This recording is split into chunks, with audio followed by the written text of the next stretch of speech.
Hi, in this video, you are going to learn the declaration and working of a pointer. At Outstanding 20, we provide courses that are highly competitive and sufficient for you to appear for interviews of Tier 1 companies. In this program, let us start taking a variable n. I'll store 20 value in it, and I'll take a integer pointer and I'll store null in it.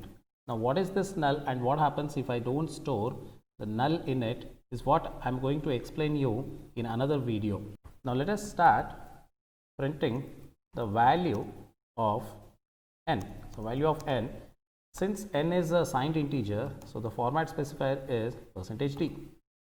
Now, I told you in the video 1 that to get the value of a variable, you have to simply say the name of the variable, and to get the address of the variable, so I'll use %u, though %p is the correct format specifier.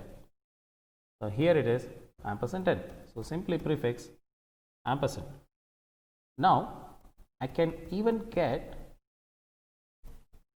the value of n in another way. The value of n equals %d, that is star of ampersand n. This already we have seen. Now, here what I am going to do is I am relate the pointer p with n. So, what I am going to do is p equals ampersand n. I have stored the address of n in p. Now, it is very important for us to check the data types on either side. The data type of p is int star, which you can check it in the line number 6, that is a declarative statement. And also the address of n from the formula you have learned that it is int star. So, the assignment statement here is correct. Now, what I will do is printf address of n equals, so %u I use, and I can now print the address of n using p because p is pointing to n. Now, I can say the value of p equals, please note from the diagram here that the value of p is an address. So, the format specifier we have to use is %u comma p. Note again that the value of a variable we simply get it using the name of the variable. Now, what I will do is I will copy paste this. Now, the value of p is nothing but the address of n. So, I can even print the value of p as ampersand n. Further, I will take the value of n here. Now, the value of n what you see is a number, so %d, and that I can print it via the pointer p by saying p is the address of n. So, if we dereference that address, we get the value of n. So, dereferencing operator is star. So, just apply star. That's it. Now, let us continue. I'll say here, copy paste this to save the time. Now, address of p, let us print it. The address of p is ampersand p. Again, simply apply ampersand to get the address of any variable. Now, the address of p cannot be found using n. Alright. The reason is n is not pointing to p, as you can see in the diagram. It is the p is pointing to n, that is p knows the address of n, but n doesn't know the address of p.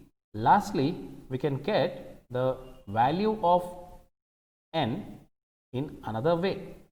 That is, we will first start from the address of p, and now if we apply star 2 times to it, then we will get the value of n.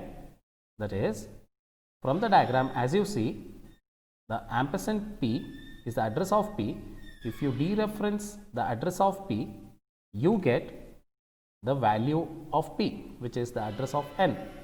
Now, again if you dereference that address, that is the address of n, you get the value of n. Now let us run this program and check the output.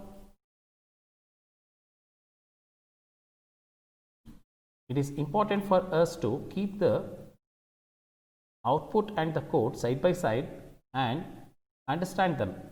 Each of the statement I want you to go through it and understand the program, and while you are seeing the addresses, just concentrate on the last three digits.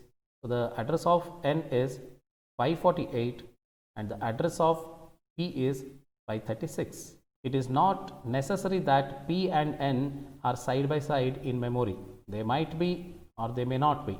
It is very dangerous to assume that they are stored in contiguous memory locations. I hope you have learned from this video. It was very important for you. Any doubt you have to ask me in the comments and answer to the quiz that I have asked. If you have any doubts, I suggest you to go through the previous videos on pointers. Thank you.